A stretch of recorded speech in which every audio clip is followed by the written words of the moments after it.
श्रीमती स्मिता वाघ जी। माननीय अध्यक्ष महोदय, मैं इस सम्मानित सदन से जल शक्ति मंत्रालय के 2025-26 के अनुदान की मांग पर बोलने के लिए खड़ी हूँ। यह हमारे माननीय प्रधानमंत्री श्री नरेंद्र मोदी जी के दूरदर्शी नेतृत्व और मजबूत प्रशासकीय दृष्टिकोण का ही परिणाम है कि जल संसाधनों के प्रबंध और जल संरक्षण के देश के अभूतपूर्व प्रगति की है। जल जीवन मिशन, नमामि गंगे, अटल भूजल योजना, प्रधानमंत्री कृषि सिंचाई योजना जैसी योजनाओं के जल संकट में जूझ रहे क्षेत्रों में व्यापक सुधार किया है। माननीय अध्यक्ष महोदय, महाराष्ट्र में जल संरक्षण की सिंचाई परियोजना ने उच्च प्राथमिकता दी गई है। माननीय मुख्यमंत्री श्री देवेंद्र फडणवीस जी के नेतृत्व में हमारी सरकार ने जलयुक्त शिवार योजना के माध्यम से हजारों गांवों से जल संरक्षण की नई मिसाल कायम की है।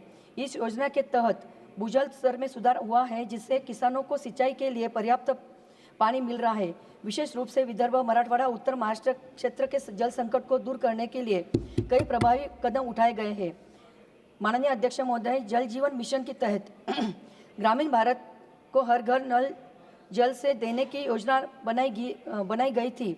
वर्ष 2025 तक महाराष्ट्र में 88% से अधिक घरों से नल कलेक्शन उपलब्ध कराए गए हैं, जो मोदी सरकार की प्रतिबद्धता को दर्शाता है। जल गुणवत्ता और स्वच्छता को बनाने रखने के लिए जल परीक्षण प्रयोगशाला की संख्या बढ़ाई गई है और जल संरक्षण को बढ़ावा देने के लिए पंचायत स्तर पर जागरूकता अभियान चलाए जा रहे हैं। गंगा नदी की स्वच्छता के साथ साथ महाराष्ट्र की अन्य प्रमुख नदियों जैसे गोदावरी, कृष्णा, भीमा, पंचगंगा की पुनर्जीवन पर भी केंद्र सरकार का विशेष ध्यान है। मोदी सरकार ने बाढ़ नियंत्रण और जल संचय के लिए जलाशय और बांधों के रखरखाव की प्राथमिकता दी गई है। इस योजना के तहत किसानों ने जल आपूर्ति सुनिश्चित करने के लिए कई बड़े सिंचाई प्रोजेक्ट पूरे किए गए हैं। महाराष्ट्र में इस योजना के तहत 8,260 करोड़ का बजट आवंटित किया गया है, जिससे किसानों की जल संबंधी आवश्यकता को पूरा किया जा सके। हर खेत को पानी योजना के तहत नई सिंचाई सुविधा को विस्तार किया गया है और आधुनिक ड्रिप सिंचाई तकनीकों को बढ़ावा दिया जा रहा है। माननीय अध्यक्ष महोदय, मेरे जलगांव क्षेत्र के अंदर गंभीर जल संकट के समाधान हेतु लोअर तापी प्रमुख सिंचाई परियोजना पर पाड़सरे डैम का लगभग 25 वर्ष पूर्व स्वीकृति दी गई थी। यह परियोजना करीबन 32,328 हेक्टेयर भूमि को सिंचाई क्षमता प्रदान करने के साथ साथ लाखों नागरिकों को स्वच्छ पेयजल उपलब्ध कराने की सहायक होगी। महाराष्ट्र सरकार ने अब तक 8,074.5 करोड़ तक परियोजना पर खर्च किए हैं, लेकिन अब भी 2,014 करोड़ की लागत लंबित है। जल शक्ति मंत्रालय ने 22वीं ICC बैठक 23 अप्रैल 2024 में इस परियोजना को मंजूरी दी थी।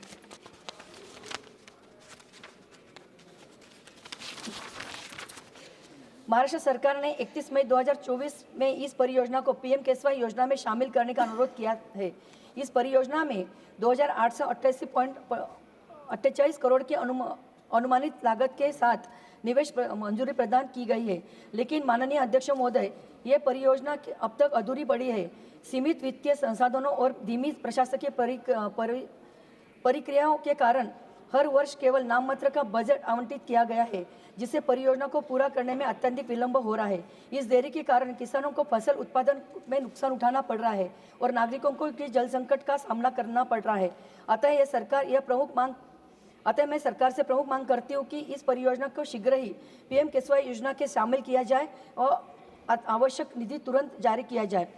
जलगांव जिले में करीबन ग्रामीण घरों तक पाइपलाइन जल आपूर्ति पहुंच चुकी है, जो केंद्र सरकार की प्रतिबद्धता को दर्शाती है।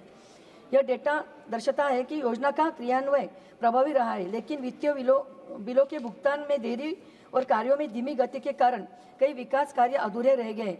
इसलिए माननीय अध्यक्ष महोदय, केंद्र सरकार की योजनाएं प्रभावी है, लेकिन उसका समयबद्ध और सुचारू रूप से क्रियान्वयन अत्यंत आवश्यक है। मैं जल शक्ति मंत्रालय और संबंधित अधिकारियों से आग्रह करती हूं कि लंबित वित्तीय भुगतान तुरंत जारी किया जाए और उनके जो श्रमिकों के समय पर भुगतान मिलने और कार्य तेजी से पूरा हो सके।